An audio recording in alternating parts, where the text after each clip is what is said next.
किस ख्याल में उलझे हुए हो?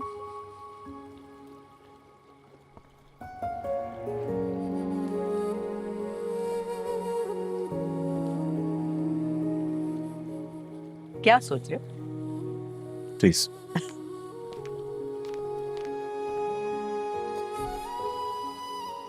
दादी, आज मेरे साथ कुछ बहुत अनबिलीवेबल हुआ। मेरी नजरें पहली बार किसी पर इतनी देर जमी नहीं। इतना नेचुरल मैंने पहले कभी किसी को देखा नहीं। इतना या इतनी? इतनी। जो मैंने उसके लिए आज महसूस किया है, ये एहसास मैंने कभी किसी के लिए महसूस ही नहीं किया। अरे वाह, तो बस जल्दी से मुझे नाम पता बताओ, घर का एड्रेस। तो मैं तो सुबह उठ के चले जाऊंगा इनके घर। नहीं, नाम पता कुछ नहीं है, और जैसा आप सोच रही हैं वैसा तो बिल्कुल कुछ नहीं है। बस उसके चेहरे पे जिंदगी को दौड़ता हुआ देखा मैंने। ऐसे भी लोग होते हैं, मुझे पता नहीं था। अच्छी थी, बहुत अच्छी थी। अच्छी है। अच्छी तो है, तुम्हारी सोच को भी अच्छा कर गई। और अगर कुछ नहीं भी है तो हम अच्छा कर लेंगे। नहीं दादी, आप मुझे दुआ दे रही हैं या बददुआ? क्योंकि वो मेरे एक्सेस में नहीं है। एक्सेस में हो जाएगी, उसकी फिक्र मत करो।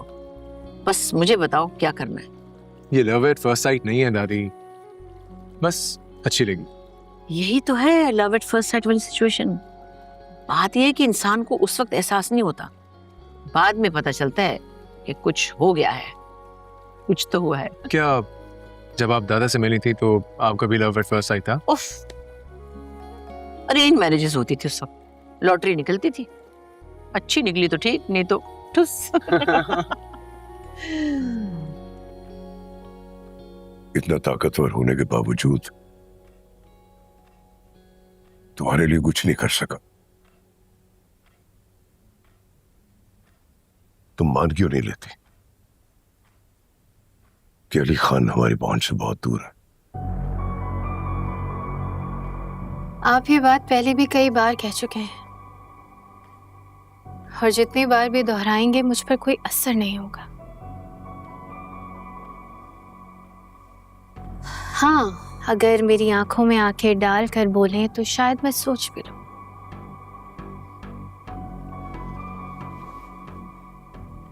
शर्मिंदा करना चाह रही हो मुझे? आप क्यों शर्मिंदा हो रहे हैं? आप बस मुझे मेरी जंग लड़ने दें।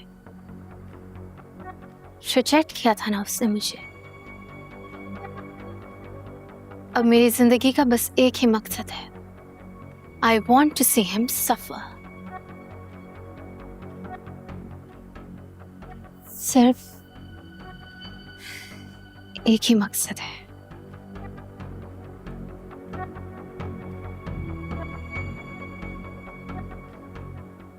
भाई,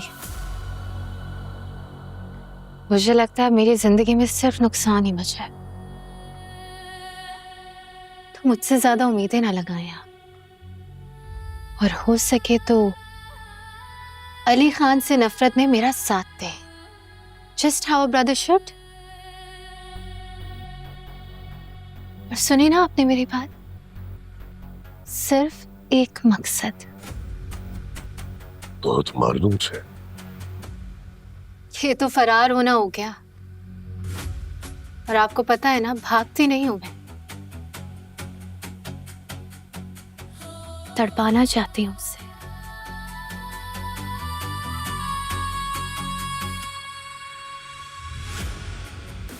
ठीक है, do whatever you want. Absolutely. Before you say.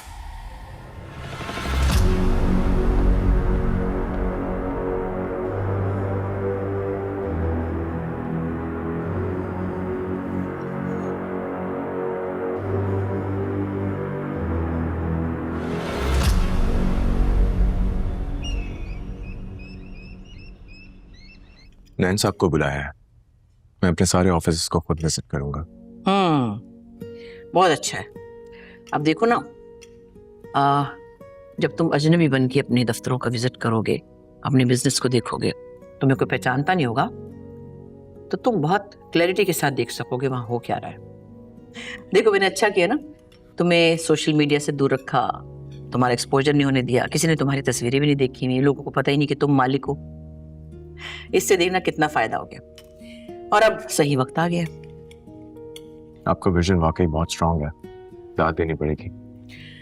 Vision और स्ट्रेंथ तो अपने अंदर होती है, बस उसको ढूंढना पड़ता है। तुम्हारे पीछे तो मैं खड़ी हूं, मेरे पीछे कोई नहीं था। हाँ, कुछ दुश्मन जरूर थे मेरे पीछे, लेकिन मुझे लगता है दुश्मन भी एक ब्लेसिंग होते हैं। वो आपको स्ट्रांग बनाते हैं, फाइटर बनाते हैं। अंदाजा हो रहा है मुझे। चलो ठीक है, तुम आज जाओ, अपने प्लान के मुताबिक देखो क्या हो रहा है वहां, फिर बताना मुझे।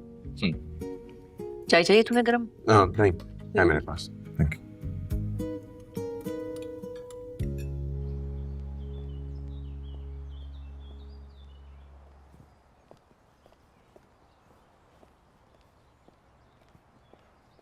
नैन साहब वो काम का क्या हुआ? 6-7 दिन की छुट्टी है, आप ही कुछ इंतजाम कर सकते हैं। देखो याकूब, तुम जानते हो कि अली साहब किसी और ड्राइवर के साथ कंफर्टेबल नहीं होते हैं।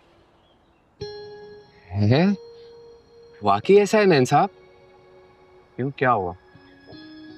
वो ना, मैं बहुत बड़ा फैन हूँ सर जी का, वो बहुत बड़ा। वो जैसे फिल्म स्टार के फैन होते हैं ना, उसी तरह मैं सर जी का बहुत बड़ा फैन हूँ। तो फिर इस बात को समझो और अपना छुट्टी का इरादा कैंसिल करो। अच्छा एक बात बताएं, अब सर जी ने मेरा नाम लेकर बोला है। ये क्या बात हुई? अब नहीं, अब सर जी के मुंह से मैंने कभी अपना नाम नहीं सुना, अब ना ही उन्हें मुझे कभी पुकारा है।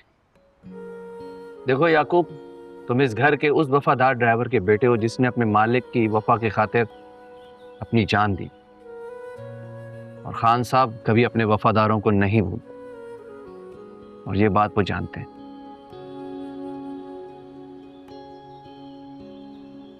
आ रहे हैं।